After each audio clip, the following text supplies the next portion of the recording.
Salut à toutes, salut à tous et bienvenue dans cette nouvelle vidéo sur la chaîne C'est mon avis.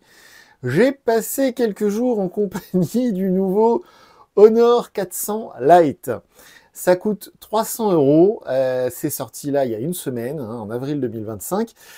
Et comment dire, autant le Magic 7 Lite de chez Honor en début d'année m'avait fait vraiment forte impression, c'était un très bon téléphone, un très bon rapport qualité-prix et une très bonne surprise.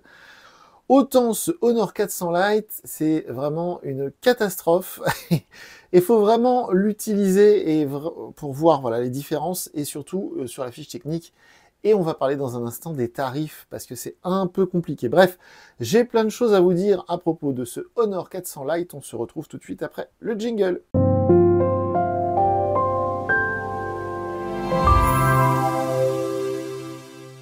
Alors avant toute chose, on va parler des tarifs juste un instant, parce qu'au moment où j'enregistre cette vidéo, ce téléphone vient de sortir, donc il est impossible de le trouver à moins de 300 €. 299 €, c'est son prix le plus bas. D'ailleurs, je vous mettrai sous la vidéo le lien vers la fiche produit Amazon. Et le fameux Honor Magic 7 Lite, dont je vais beaucoup vous parler dans cette vidéo, eh bien, en fait, son prix officiel, et on en avait parlé dans la vidéo de test il y a quelques semaines maintenant, c'est 349 €. Mais Honor a toujours eu une politique tarifaire très étrange. J'en veux pour preuve que le Honor Magic 7 Pro, qui est sorti au mois de janvier, à 1299 €, il est maintenant à moins de 1000 € sur le site officiel de Honor, donc il a perdu 300 € en 3 mois. Eh bien, sur le Magic 7 Lite, c'est un peu pareil, puisque le Magic 7 Lite, maintenant, partout, vous le trouvez à 300 €. Donc, au même prix que ce Honor 400 Lite. Donc moi, ça me pose un vrai problème parce que vous allez le voir, et même vous pourrez le voir sans moi en allant comparer les fiches techniques, il y a un vrai désavantage sur ce 400 Lite. Son seul et unique, j'ai envie de dire, plus par rapport au Magic 7 Lite, c'est sa version Android qui est plus récente. Donc, on va rentrer comme d'habitude dans le vif du sujet avec les points positifs, les choses que j'ai appréciées. On terminera par les choses que j'ai à lui reprocher. On commence par le fait qu'il est beau et il est léger. Alors ça, oui, voilà, ok. Ça, je suis vraiment... Il n'y a aucun doute là-dessus. Il est beau, il est léger, et en main, il est très agréable. L'objet en lui-même est très réussi. Et l'objet me plaît plus que le Magic 7 Lite qui avait un écran, vous le savez, incurvé. Là, on a un vrai smartphone classique avec un écran bien plat. On n'a pas l'écran incurvé sur les côtés. C'est le petit détail qui m'avait un peu déçu. En tout cas, voilà, le petit reproche que je pouvais faire sur le design du Magic 7 Lite. Donc voilà, c'est vraiment son seul avantage, j'ai envie de dire. Non, il y en a d'autres, mais j'adore le design, j'adore le format. Il est très léger, il fait 10 grammes de moins que son cousin, le fameux Magic 7 Lite. Donc voilà, de cet aspect-là, je le trouve très réussi. On est certifié IP65, donc résistant à une immersion dans l'eau. Donc ça aussi, c'est très cool. Et son cousin était IP64 de mémoire, donc résistant aux éclaboussures. Voilà, bon, pas beaucoup de différence, mais un petit peu. On est sur du 120 Hz, évidemment. On est sur 3500 nits, ce qui est plutôt lumineux, voire très lumineux. Mais son cousin allait plus haut, il allait à 4000 nits, le Magic 7 Lite. On peut bloquer le mode 120 Hz, comme on l'avait vu dans la vidéo de déballage, ou enfin bref, on peut bloquer en 120 Hz, je vous le dis, voilà. Et on peut aussi gérer la résolution intelligente. Et en parlant de résolution, vous savez, c'est le nombre de pixels sur l'écran. Eh bien ici, on est aux alentours de 300 ppi, donc de 300 pixels par pouce. Sur le Magic 7 Lite, on est vers les 400 pixels par pouce. Donc il y a plus de pixels sur l'écran du Magic 7 Lite qu'il y en a sur ce 400 Lite. Mais malgré tout, c'est un bel écran, très lumineux, très agréable. Donc ça, ok. Les performances, alors là, attention, c'est très intéressant. Ce smartphone est équipé du processeur MediaTek Dimensity 7025 Ultra. Et alors attention, parce qu'il y a quelques jours, je l'ai sous mes yeux sur le bureau et je vais vous faire une vidéo comparative sur la chaîne C'est mon avis 2. J'ai testé le Poco M7 Pro qui ne coûte que 199 €, donc 100 € de moins que celui-ci, qui a le même processeur, la même quantité de mémoire vive, la même quantité de milliampères sur la batterie et qui est meilleur à tous les points, en tout cas qui est moins cher et qui est pas moins bon. Et pourquoi je vous parle de ça au niveau des performances? Parce que c'est assez mystérieux. Moi, j'utilise toujours la même application qui s'appelle Geekbench 6, qui est ici, pour faire mes benchmarks, mes tests, pour vérifier la puissance d'un smartphone que je teste. Évidemment, j'installe des jeux, je l'utilise au quotidien, je fais du multitâche, tout ça, ok. Mais Geekbench est assez intéressant pour voir le nombre de points qu'on obtient sur tel ou tel processeur, avec telle quantité de mémoire vive, etc. Et c'est très intéressant, parce que le même processeur, dans le Realme 14 Pro, dans le Poco M7 Pro, ou dans le Xiaomi Redmi Note 14 5G, obtenait plus de points sur Geekbench que sur ce Honor 400 Lite. Donc c'est le même processeur, mais qui visiblement sort moins de puissance que sur les petits copains qui sont utilisés et qui sont équipés du même processeur. Donc je me demande si chez Honor, ils n'ont pas optimisé le truc pour l'autonomie, pour l'économie d'énergie, plutôt que pour la performance. Alors, pour faire des petits jeux, Subway Surfer, tout ça, ça marche très bien. On peut même installer genre des jeux de voiture, Asphalt et tout, ça tourne. Il n'y a pas de problème, il y a quand même 8 Go de RAM, ce qui est beaucoup. Mais encore une fois, son cousin, le Honor Magic 7 Lite, qui était équipé d'un processeur Qualcomm Snapdragon 6, était un peu plus performant. Et je rappelle qu'on le trouve actuellement au même tarif. Et donc, si vous voulez absolument ce Mediatek Dimensity 7025, il est sur d'autres smartphones, moins chers, et il sort plus de puissance. C'est très compliqué, c'est très bizarre, mais c'est comme ça. Aussi dans les plus, il fait la 5G, ça marche bien, j'ai pas eu de soucis de réseau.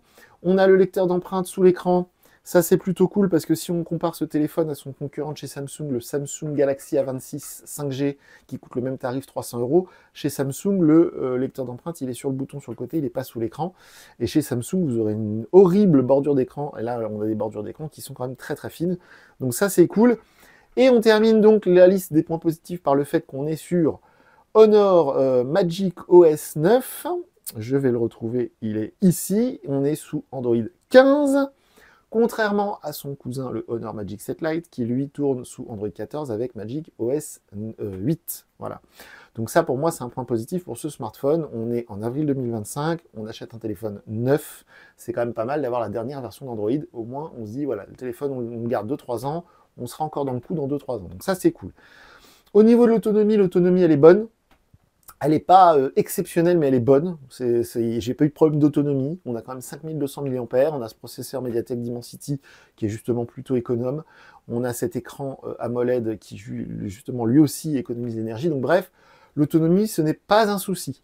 Mais encore une fois, sur le Honor Magic 7 Lite, on avait 6600 mAh de batterie, ce qui est absolument énorme parce que sur le Honor Magic 7 Lite, on avait cette nouvelle technologie de batterie silicone carbone, alors que là, c'est une batterie, on va dire, à l'ancienne, conventionnelle.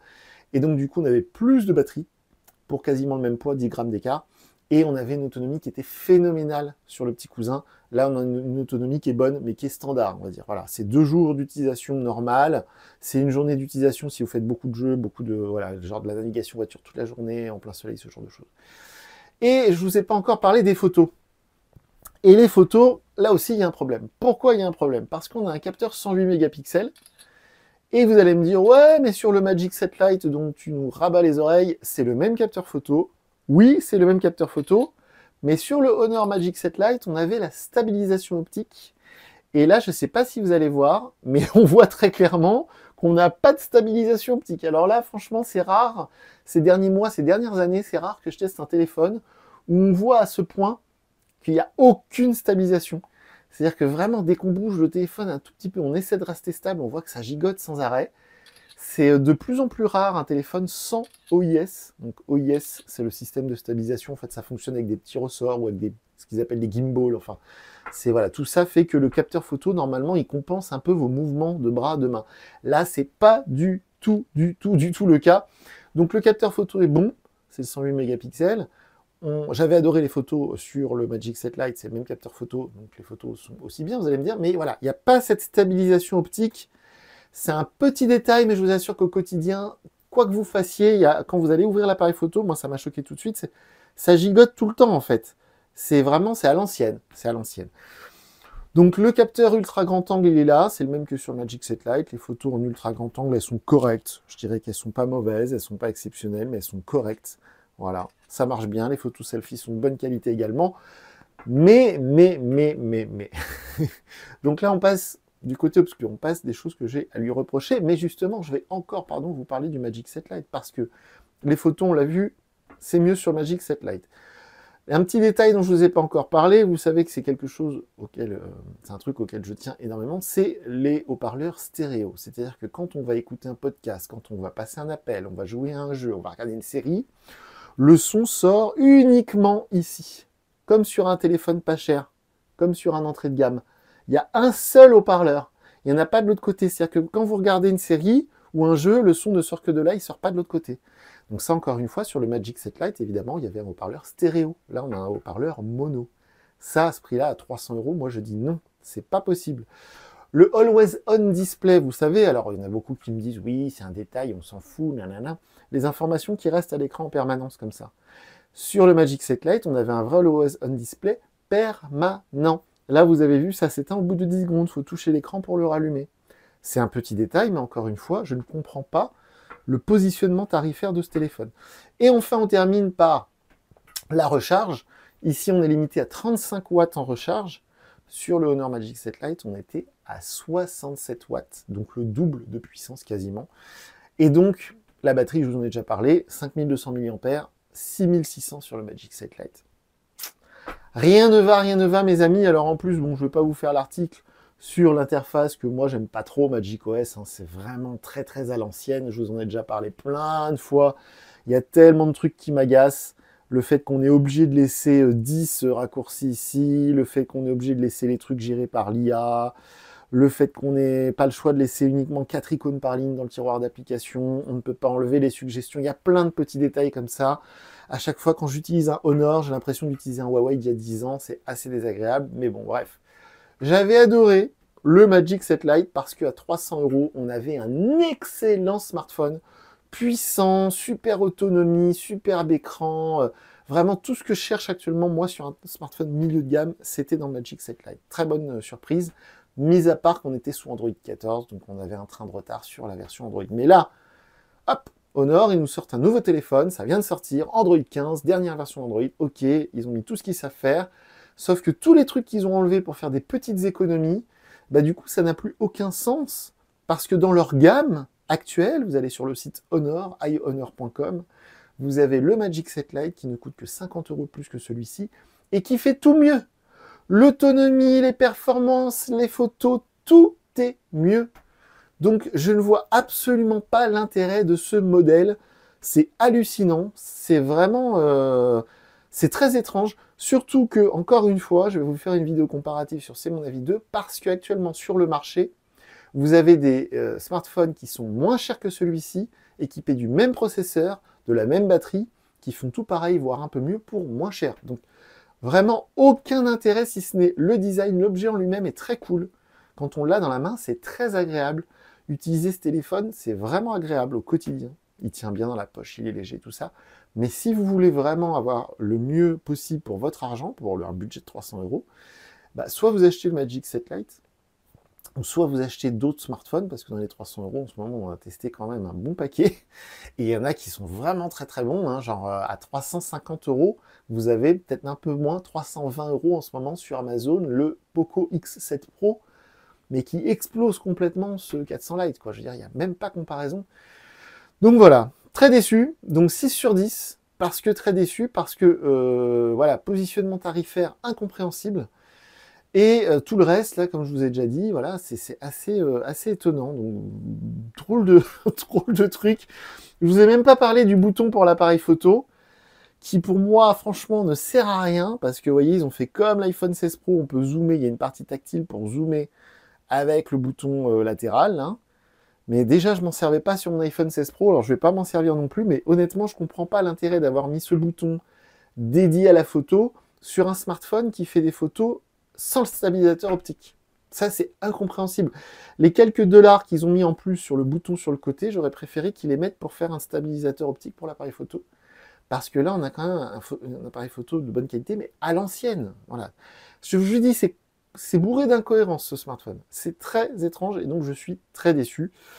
Et donc voilà, si vous avez des commentaires, parce que je sais qu'il y a énormément de fans Honor, donc j'imagine déjà la pluie de commentaires, n'hésitez pas, c'est fait pour ça. Faites-vous plaisir. On est présent sur les réseaux sociaux, et moi je vous dis à très bientôt pour une nouvelle vidéo sur la chaîne. Salut!